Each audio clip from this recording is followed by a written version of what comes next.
So here's a thought. Let's say you're deploying a technical solution and you've got a big list of features that are going to be turned on and off. Who decides what's turned on and off? And often it's IT. So there's a big list of features, you've deployed something, and there's hundreds of things you can have on, hundreds of things you can have off. Who decides? So quite often I see it where IT will make a decision, and that decision will often be based on lots of different things, including security, legislation, governance, etc. Sometimes things are turned on and off just because it's easier to have it off at the moment. Sometimes the product isn't completely deployed, isn't completely configured, etc. But where should that decision lie? The decision to turn stuff on and off? Well, if what we want is end user adoption, we've got to take into account what end users want. What features of the system should be on that will encourage end users to embrace, adopt and use a change? Too often I see that not being taken into account, and part of change management is to make sure it is taken into account. How do we do it? Well, we've got to talk to the users, call them discovery workshops, for example. That's one way of doing it. Finding out what their pain points are, finding out what it is they do in their job, finding out points of resistance. What is it that specifically is going to help them do their job? Now, if we find that certain features are going to make a huge impact on an organisation, but they're not going to be turned on, what do we do? Who decides what to turn on and off? Well, if you haven't done the end user discovery piece, or you haven't done it consistently and in enough depth, all you've got is the IT function deciding on what's going to be on, what's going to be off. We've got to counterbalance that somehow.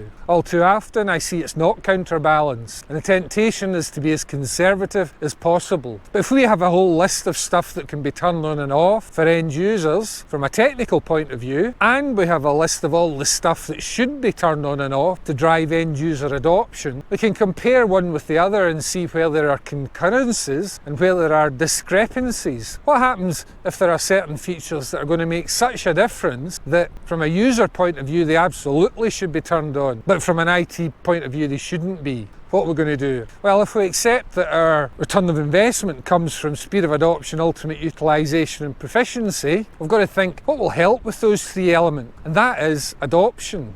Ultimately, it's adoption, and that means taking account of and balancing technical requirements, the will to do something technically or not, against what end users want. So we've got to have this list on one side of the piece of paper of what's going to be turned on and off from a technical point of view, and a list on the other side of the paper of what the users, what's going to make the biggest difference to users, what's going to save time, what's going to save money. And then somebody's got to be the arbiter of that, and that comes down to the weight given to each column in that piece of paper, the technical column and the adoption and people column. Now, too often I see the technical column quote wins, and that can compromise adoption. So we've got to have some balance. We've got to have some arbiter who makes that decision. We've got to have an arbiter who can say, well, from a technical point of view that argument's good, but you know what? The end user and adoption piece where we're going to get the business value is more important, so I'll override the technical solution. That might not always be possible and might not always work, but too often I see only the technical column existing. So when we do change management properly, we end up with the people and adoption column, and we can balance one against the other. We can have a debate about it, we can expose any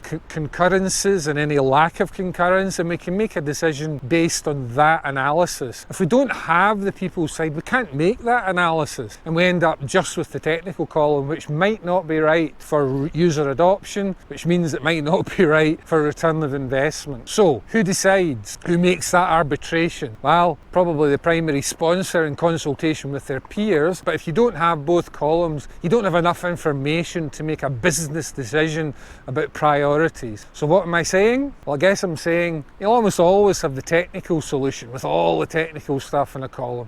Make sure you have the end user adoption ROI column so that you can make those decisions. If you don't have it, you can't make the decisions. Hope that helps.